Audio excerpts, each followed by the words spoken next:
Hello everyone, welcome to CSR SIS F.A.M.E scheme, that is the free mains answer evaluation, where I'll be posting 2 to 3 questions and the evaluation will be free, that is F.A.M.E scheme, right? So in the first series I've given some questions in my channel. So the first question is: the President of India is elected through proportional representation by means of a single transferable vote. So this year president elections is in news, so you can expect a question from president. Fine. So let us evaluate this answer.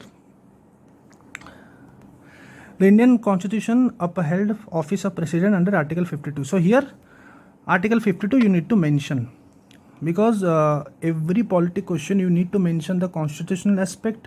If needed, you need to have a legal aspect. If needed, you need to have a judicial interpretation. Okay. So here Article 52 has been mentioned, that is there shall be a president. It is mandatory to have a president of India. But here, to enrich the answer, you have to also mention Article 62 clause 1, because Article 62 says regarding the vacancy caused by expiration of the president or expiration of the office. So unless and until there is a vacancy, so a president will be selected or elected. So Article 62 can also be added here apart from Article 52. So Article 62 clause 1. Okay, now election of president. Recently the 16th presidential election is about to be conducted. Fine. The manner of election also mentioned Article 52, correct? So there is proportional representation, 50% plus 1 vote, single transferable vote, that is 1 to 1 candidate. But these 2 points can be clubbed in 1 point, because we also need to be aware of the word limit. So here what you can add here is, for enriching the answer, the votes are weighed or their value determined by population of each state as per 1971 census. So here you can just give a value addition, the votes are done or weighed according to the population of each state as per the 1971 census. Now the mechanism, here you have to always use, at least for the first time, you have to use full form.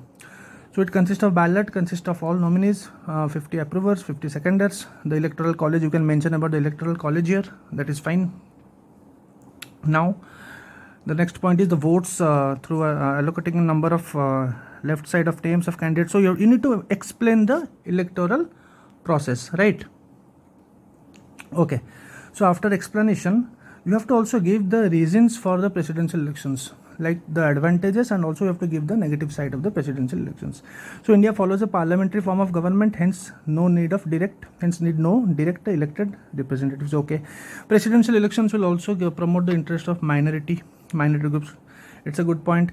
It is cost effective as it does not require large electoral college. To some extent, it is also a good point. President is more of a head of a state than to head of government. This point is not needed here. The reason for the government or the reason for the presidential elections, what you can put is, to enrich the answer, you can write it enhances the separation of powers. That is, we have a separate president, right? So that president is a part of executive. So executive, obviously president is not a part of legislature. So executive, legislature and judiciary. So in a way it enhances the separation of powers, but the same enhances separation of power point is prone to debate, which this point can also be added in the disadvantage. Disadvantage, it's lengthy in calculation, not much of a choices to the MPs or party may issue whip. Now this total point is wrong. First of all, here you need to write correct factual information. You cannot afford to write wrong information, because in presidential elections whips cannot direct MP or MLA to vote in a particular way. It is an exception. Presidential elections are exceptions to whips, or whips are exception to presidential elections. Remember this. Okay, you cannot use wrong statements here. Then also one point you can add here, this point, separation of powers. The same point which you use in the reasoning, we can also use it in a critical way or in a disadvantaged section.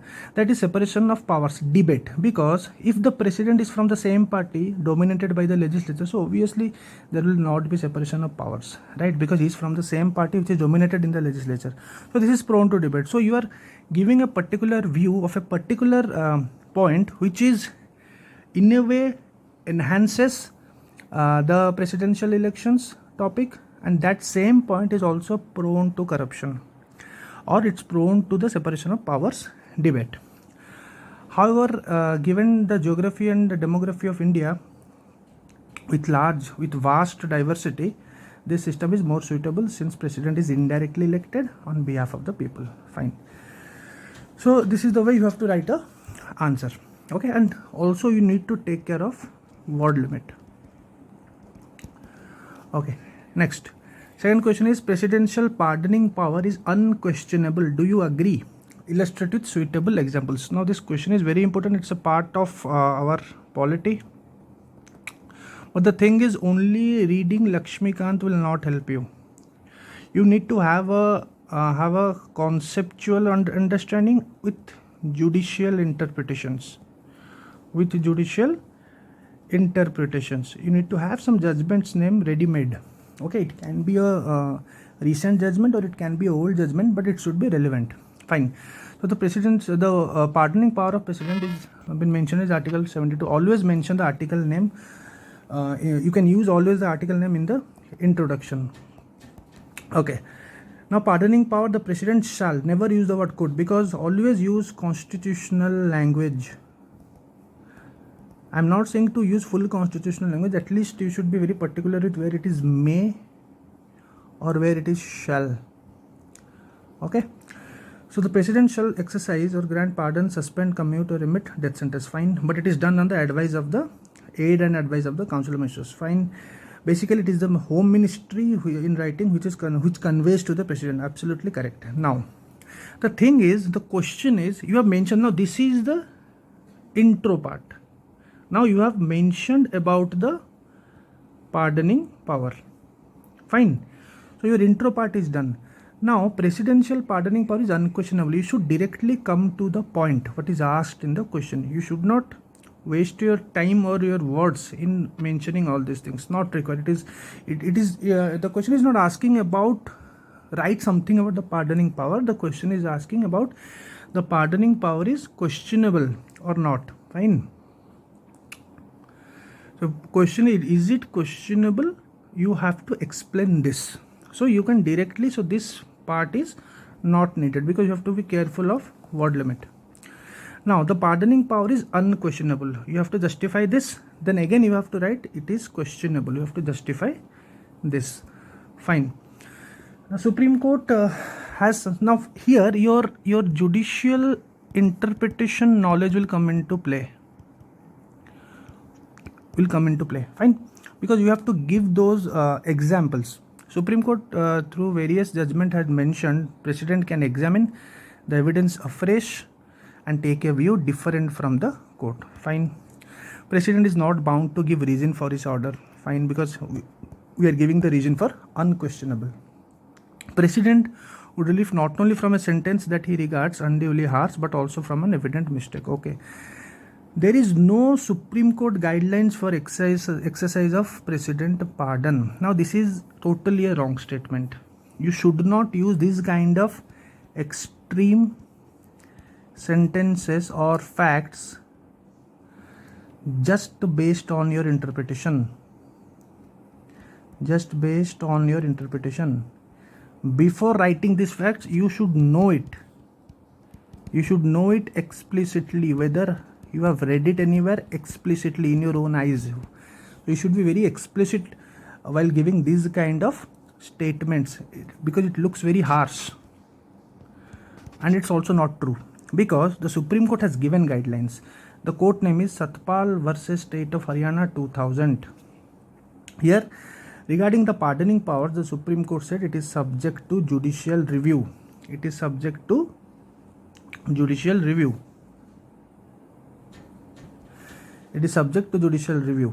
Now, on what cases it is subject to judicial review? On some grounds. It means it is giving some guidelines. So this statement is totally wrong. The grounds are, it may be malified order of if the order is without any application of mind, if it is arbitrary, if it is on irrelevant grounds. So on these grounds the pardoning power is subject to judicial review. It means it is unquestionable. The Supreme Court can question the pardoning power of the president. This is the only thing which will fetch you marks. These points are also not needed. Simple, if it comes as a 150 word, suppose it comes as a 150 word, so only just this reasoning will help you. This particular judgment will help you. Now the thing is where to find this kind of judgments. Here you need to add your preparation with bare act of constitution.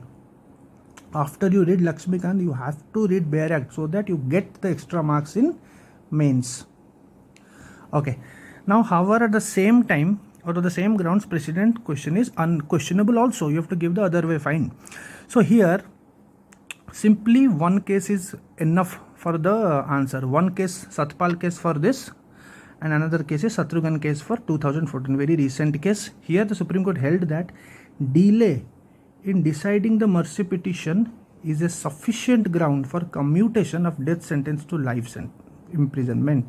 If the president is delaying a mercy petition, it becomes a sufficient ground for commutation. The death sentence can be changed to life imprisonment if you are delaying, if the president is delaying. This is the case of Shatrughan Chauhan case. So it means it is completely justifying the questionable aspect. Okay, fine. The petitioner for mercy has no right to oral hearing. This might weaken the case and plea. Power of president is basically practiced in home ministry. This is again repeat statement. You have already mentioned this statement. Avoid repetition. You have already mentioned above, right? So you should not repeat.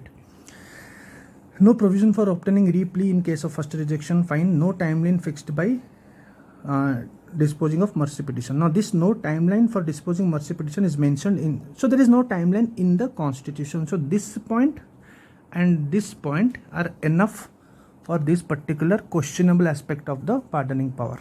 Fine, you will get the required marks if you write these 2 points. In 2012 gang rape case, the Delhi gang rape case, the convict one by one gave mercy petition which led to undue delay, causing mental stress to victims' family. So this is 2012 case.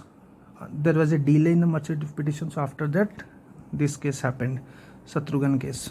You have to be very updated. You have to be very updated with the cases. Fine. Similarly, in the state versus Mohammad Afzal case, the execution was done in secrecy. This point can also be added. Therefore, would not define a streamline in pardoning powers. The thing is, this conclusion is also not up to mark. You should write in a very progressive language. You should write a progressive language. For example, you can write the Supreme Court should give some clear-cut guidelines. One thing, obviously Supreme Court has given, but it can give some more clear-cut guidelines. And the government can amend the constitution or amend the constitution pardoning powers with a clear-cut mechanism. Fine. Next question. The president may consult the Supreme Court on matters of constitutional issues. Discuss it. Examples. Now the question is president can consult. So directly we come to know that it is about Article 143. So under Article 143 of the Indian Constitution, the President of India could seek the opinion of Supreme Court under advisory jurisdiction. Now when you write a intro, you have to always be very specific. You have to be very specific when you are writing a polity answer. Here what 143 article says? 143 article said, if it appears to the president that a question of law or a fact arises, then the president can consult the Supreme Court. So without using this advisory jurisdiction, you can use it, but you need to be specific. You need to write it. Okay. So the matters to be consulted, in what matters the president consults the Supreme Court. That also we need to explain here, which is correct. Two categories. One question is whether it is related to fact or any law of public importance, then the president can consult. If any dispute related to any constitutional treaty or any agreement or engagement, then also you can consult. This is Article 143 Clause 2. This is Article 143 Clause 1. You can mention this also. Fine. So in the first case, that is this case, in the first case, the Supreme Court may refuse to render the opinion to the president. However, by Supreme Court verdict under Ismail Faruqi case, this is the spelling Ismail Faruqi case, it is in 1994. See, first of all, you need to be very clear what you are writing. You cannot write confusing sentences. You have mentioned about Ismail Faruqi case, but you need to know exactly what is Ismail Faruqi case. Ismail Faruqi case mein the Supreme Court said it can decline giving its opinion under Article 143.1 but not under 143.2. You have written the same thing, but it seems very confusing. Clear nahi, like you have understood the thing. But the thing is, you need to write exactly the language of Ismail Faruqi case. It's only simple one line. Supreme Court said we can decline giving its opinion regarding this. We can decline giving opinion regarding this one. Fine. But not under article this 41. Under constitutional treaty, you have to give your opinion. You have to give. So Supreme Court had declined it twice, but recently Babri Masjid case happened. So long back in Babri Masjid case, the Supreme Court had declined also. Okay. So you give examples. So you have written in the second case of pre-constitutional treaty, the Supreme Court must render its advice. You have written the same thing. Actually, this thing has happened in Ismail Faruqi case. Okay. Okay, fine. Ismail Faruqi case is a very, like you have mentioned our Kesam Singh case, but Ismail Faruqi case is very recent if we compare these two cases. However, the advisory opinion of the court under both the cases is advisory and not a judicial pronouncement. Fine. Now you have mentioned about advantages, disadvantages. You can cut short here also. Some 2-3 sentences you can edit. Okay, to be in word limit.